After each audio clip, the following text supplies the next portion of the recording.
So, speaking of defensive lines, many, including Phil Steele, have Ohio State's D line as number one. And they were picked by the preseason Big Ten media poll with 8 first place votes to finish first in the Big Ten. The only other school to receive first place votes was Oregon with 5. Interesting. That is from IndyStar.com. I wonder. There's the Cleveland.com one. So my apologies. That one isn't the main one, but it's only Ohio State and Oregon in the Cleveland.com poll that even have first place votes too. Ohio State has 21 and Oregon has 6. So Ohio State's the runaway pick. Oregon follows close behind. Penn State and Michigan are almost tied for third, but Penn State has a little bit more of a lead, and then there's a big drop-off after those 4. What do you make of Ohio State being picked preseason number 1? I know you said they deserve it, but do you think there's any potential issues with that, or do you think, yeah, they should be the unanimous one until proven otherwise? Well, I mean, considering everybody that they brought back, what they were able to do in the portal, I think it makes perfect sense. Now, Oregon has a really, really good team this year, so that's, why they're getting some of those first place votes. But looking at, their defensive line, their defensive backs room, their receiving room, their running backs, they arguably have 4 or 5 of the best rooms in the country for their respected positions. So I get it. I understand. Now, I have a lot of question marks about Will Howard. There was the concern that if he returned to Kansas State, would he have even been the starter or would he have been the second string? So I get that. But I don't think he has to do too much with this offense. Chip Kelly now calling the plays, Ryan Day giving up his play calling for the first time since he's been there. And Ryan's talked about how much history Chip has running the ball and how much he's told Ryan since being there that we are going to be a run the ball first team. Now it's Ohio State, so they're going to throw the rock around, but having Quinshon Judkins, having Travion Henderson, Donovan Jackson coming back at left guard, them being able to get McLaughlin from Alabama. I believe they return their starting tackles, Fryer and Simmons. They're going to be a really good team. Howard's not going to have to do too much, and he's a big kid, 6'4", 6'5", 235. He can truck people. Yeah, if he can, run some of those RPOs, some of those quarterback keepers, and just fall forward and get 4 or 5 yards on those first downs, that offense is going to be so tough to stop. Oh yeah, if he can just have kind of an Aller level scrambling ability where you just always fall forward, Yep. and then, I mean, honestly, this almost sounds demeaning, but if he just played like how Drew Aller did last year, except more accuracy, especially in bigger games, with that offense, receiver core, and defense, it's basically all he'd have to do as long as the O-line pans out and improves. Do Yeah, you think go ahead. do you think that turnovers will be an issue? Not can, but will they be an issue? I don't think so. I think Chip and Ryan are too good at coaches to allow that to happen. I think they're going to tell Will, look, you have all of these guys around you. Get the ball in their hands. Don't make risky plays. I don't see him throwing too many interceptions. I don't think he's going to be put in many situations where he has to make such tight throws where it's going to be, possibility of an interception. Now, could I be wrong on that? And he goes rogue in some big games and the lights are too bright? Yeah, absolutely. But I think they're going to run the ball really well. He's going to get the ball to Emeka Ibuka, Carnell Tate, all these guys on slants, some really creative play calls from Chip. That would be the only reason why this team isn't able to reach their full potential. But I think, again, Ryan and Chip are too good at coaches to allow that to happen. Yeah, they're some of the best schemers in the country, and now they're working for the same team. That was something I said. I didn't think Chip was going to leave UCLA. I called it on my Instagram. I said, there's no shot this dude leaves a head coaching job. And I think within 48 hours he left. And one of my buddies that runs one of those big Ohio State pages, he screenshotted it and he said, hey, James, what's this? I was like, yep, I was wrong. I'll take that on the chin. I didn't think it was going to happen, but hey, it happened. So It's understandable, but in hindsight, because I looked at UCLA's roster after last year, and especially with the way that Kelly's an offensive guy, and their offense last year was bad. It was super inefficient for all the talent they had on the O line, receiver, tight end, QB, running back. Their offense should have been top 15, top 10. It wasn't even like top 50. That's how bad their offense was last year. And then losing Lynn, losing much of their defense and offense, I thought from the get-go that UCLA this year would be bad, like terrible, even with Kelly. And I think he saw that too and wanted out. But I didn't think that was going to happen. That shocked me when I heard, wow, he's really going to leave a head coaching job to go to Ohio State.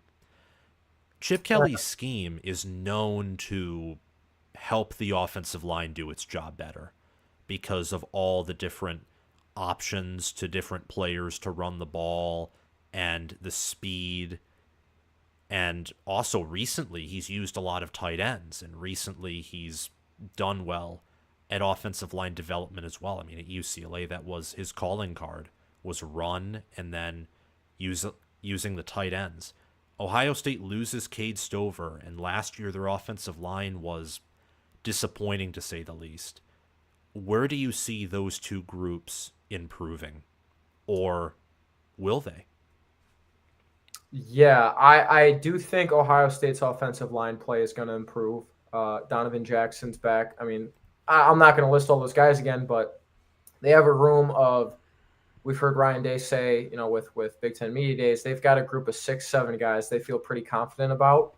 And if someone's not playing up to the standard they need to be, they have no problem with sitting them down and having the next man up. Now, the tight end room, I'm pretty concerned about. I know that G. Scott is still there, a former wide receiver that turned tight end, put some weight on. Great route runner, great pass catcher, but is he going to be able to improve in his run blocking? Because like you just said, Chip Kelly loves to run the football. You think about the teams he had at Oregon with LaMichael James and Kenyon Barner, D'Anthony Thomas. They had tight ends that were willing to block, get their nose in there, and create gaps for those running backs. I know they got a transfer from Ohio University. I think Jelani Thurman is going into his sophomore year. But it's a lot of raw talent and a lot of guys that, traditionally, I mean, think about when they had Jeremy Rucker, Luke Farrell, all of these guys that were NFL players. I don't see that right now in their tight end room. Yeah, that's really the read I have, minus one thing. I think their pass blocking will improve, bringing back their tackles and having better depth there. And I also think Will Kakmarek, their tight end coming in from Ohio, he's known as a blocking tight end. Run blocking is really where that line was terrible last year. Even with Donovan Jackson and Matthew Jones, both their guards returned, and their run blocking was that bad.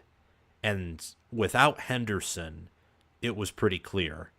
With Henderson, it was difficult to tell by the stat sheet, but when you watched games, even against Michigan State, they were getting pushed around and run blocking, but Henderson was just so fast that it didn't matter. He could just find a hole and just in that brief moment execute and dart forward. I wonder with McLaughlin,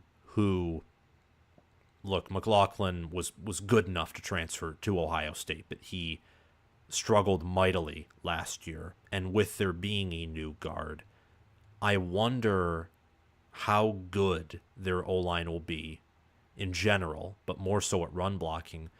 But I also have a thought that says it doesn't really matter because of the talent they have at running back and the way they may be able to scheme out some of those holes and make the O-line look better than it is. Yeah, going back to what you said, like last year, their run blocking was not very good at all. But I think back to 2 specific plays. One against Notre Dame, where I think it was Leofau, their linebacker. He gave up the wrong shoulder, and that allowed Henderson to cut outside, and he went for a 60-yard touchdown. And then another play at Wisconsin at night where it was same type of deal. They gave up outside leverage and Henderson was off to the races. Even if their offensive line improves 15, 20%, having Henderson's ability to do that, and now Quinshon Judkins, who, not that Travion's not a physical runner, he's not a big guy, but he's not afraid of contact.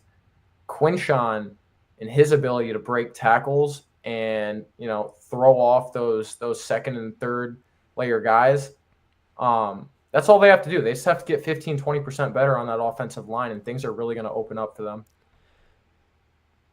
Yeah, that's a scary thought because Judkins will just plow through people, and then once they're worn down, the opponent, Henderson, will open them up. He's like a can opener, and that defense will be screeching in pain. Do you think that there's any other team not named Oregon who could overthrow Ohio State this year?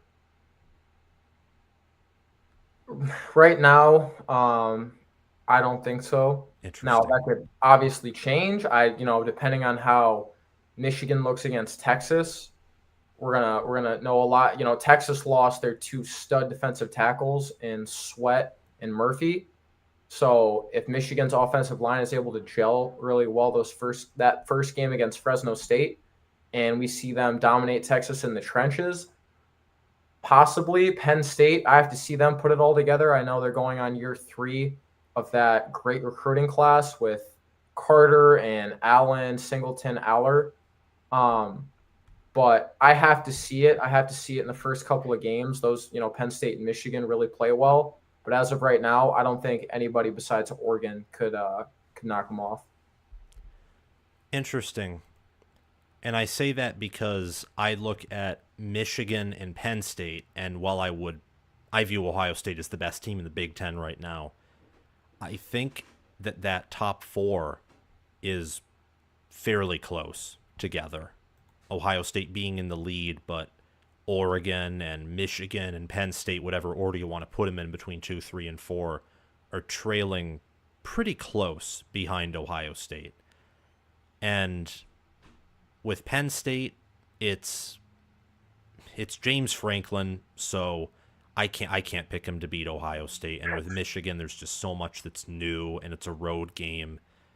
I just have a feeling that looking at Penn State and Michigan roster-wise, especially in the trenches, that if Ohio State doesn't play their cards right or play to their strengths, those teams, I think, do overall have a trench advantage matchup. But again, I think Ohio State deserves to be preseason number 1. I'm picking them to win the Big Ten. But I think the Big Ten in that top-heavy 4-team area will be pretty competitive. Thank you for watching this cut of Touchdown Talk. Remember to like the video to help this channel get into the algorithm and grow as we approach the 2024 season, and also subscribe to the channel and click the notification bell so that you can participate in our giveaway at 20,000 subscribers, help us to grow, join this awesome community, and also be notified when we release new content here on College Football with Sam. I would like to thank my Patreon members for sponsoring this video and channel. A shout out to Crash2488 and Brasco Rascal for being $25 a month Heisman members. A shout out to $10 a month American members, all American members, Chris Lane, Connor Little OH, and Ismar. And a shout out to $5 all conference members, John Lynn, Roaming Gnome, Matthew Sale, Austin Christmas, and Janisha Cockrell. Have a great day, guys, and we will see you soon. Bye.